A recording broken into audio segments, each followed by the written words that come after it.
Құрметті менің тыңдармандарым, бүгін наурыздың 10-ы мен сіздермен үй гүлдерінің гүл атуы үшін жаңағы пайдаланылатын тыңайтқышты сіздермен бөліспекшімін.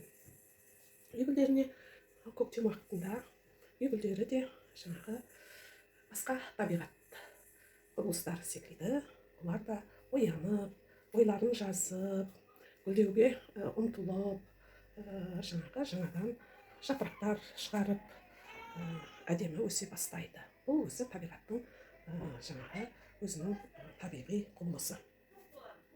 Енді мен қазір үйдегі гүлдердің аттарын айтып шығайын. Мынау бірінші тұрған Қытай розасы. Мінекей, бұл атростықтан өсірілген болатын. Бойы 30-40 сантиметрдей болып қалды. Дегенмен де әлі бұл бірде-бір рет гүлдеген жоқ. Екінші тұрған бұғымүйіз гүлі. Қазақша бұны бұғымүйіз дейміз. Бұғымүйіз гүлі де жаңағы әдемі күлгін гүлдер ашады. Сондықтан бұл гүлді әлі атростықтан өскендіктен бұлда әлі гүлдеген жоқ. Ал келесі мынау герань гүлі да бұны бірнеше былтыр атростықтан еккен болатынмын, бірақ та бұл бақытымызға орай қыс бойы алқызыл жаңағы гүлдерін шығарып бізді қуантып тұрды. Бұған әртүрлі әдістер де жасалған болатын. Ал енді мынау екінші тұрғанымыз, бұл да гераньның басқа бір сорты. Бұл алқызыл гүл шығаратын қазтамақ дейміз бұны, қазақша герань деп аталғанмен. Қазтамақ гүлі міне осылай тоқтаусыз бірінен кейін бірі осылай қос гүлдерін, қос бұтақты гүлдерін осылай шашып тұрады. Ал енді мынау осы жақында ғана несі гүлдері кішкене кебіңкіреп түскен болатын, өзі 2 аптаға дейін әдемі болып тұрады, одан кейін қурай бастайды. Ал оның орнына уже міне бүгін жаңа бутон шығарайын деп жатыр. Міне бутоны уже түйінделіп шыққалы жатыр. Мұнда да екі, не болмаса кейде біреу, кейде екі бутонды үздіксіз қыс бойы осы терезенің алдына әдемі сән беріп келді. Ал келесі гүл өздеріңізге белгілі жаңағы орхидея гүлі.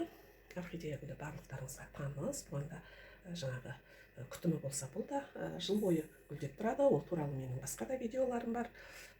Сондықтан бұл орхидея гүлі өте өсімтал, гүлі де ірі болғандықтан бұл жаңағы кішкене ұзағырақ гүлдейді. Дегенмен де бұл гүлді де жыл бойы бірнеше рет гүлдетуге болады.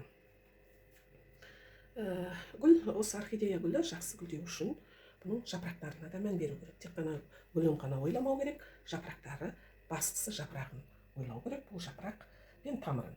Жапырағы 4-5 болған кезде бұл әдемі гүл атып, осылай адамдарды қуантады. Ал енді мына тұрған калеус гүлі, сіздеріңізге белгілі. Бұны қазақша біз жаңағы не деп атаймыз? Калеусты қалың қазақша атауын барқыт гүл дейміз. Барқыт гүл дейміз бұны. Шынымен де барқытқа өте ұқсайды.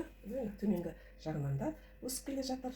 Қандай әдемі, сондай жапырақтарының өзі гүл шықпай-ақ әдемі. Бірақ та бұл барқыт гүлге жаңағы фиолетовый майда-майда сирен сияқты гүлдер шығады, майда гүлдер шығады.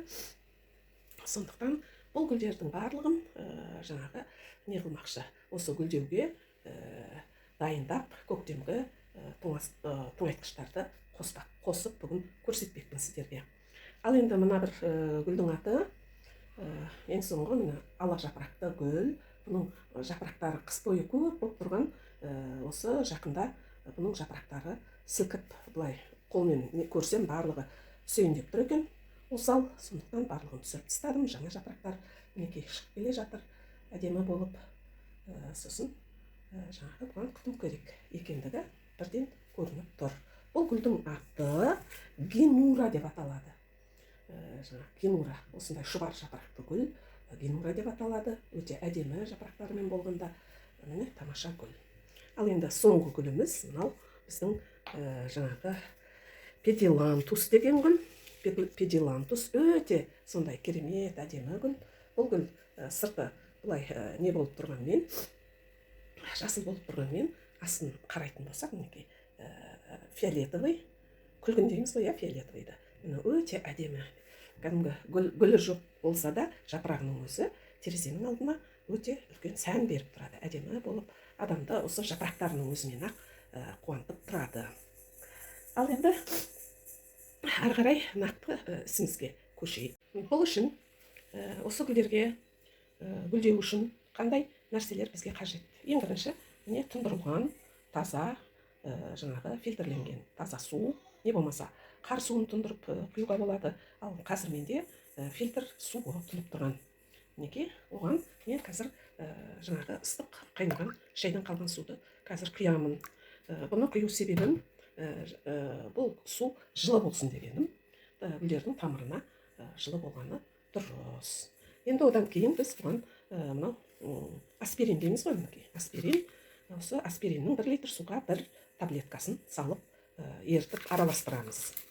Қазір мінекей. Мінекей, мына таблетканы алдық, қазір оны осы суға саламыз. Осы су ішінде әбден ергеннен кейін бұны гүлдердің түбіне жаңағы аздап болғанда, енді сонша көп болмай бөліп барлық гүлге құйып шығамыз. 100 граммнан құйсақ осы жердегі гүлдердің барлығына жетеді.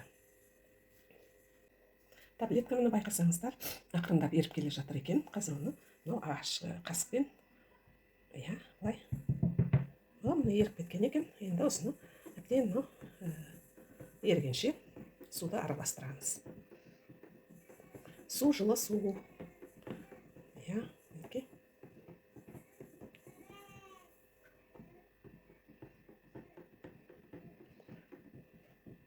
Осылайша араластырып, аспириннің ергенін. Аспирин суы дайын.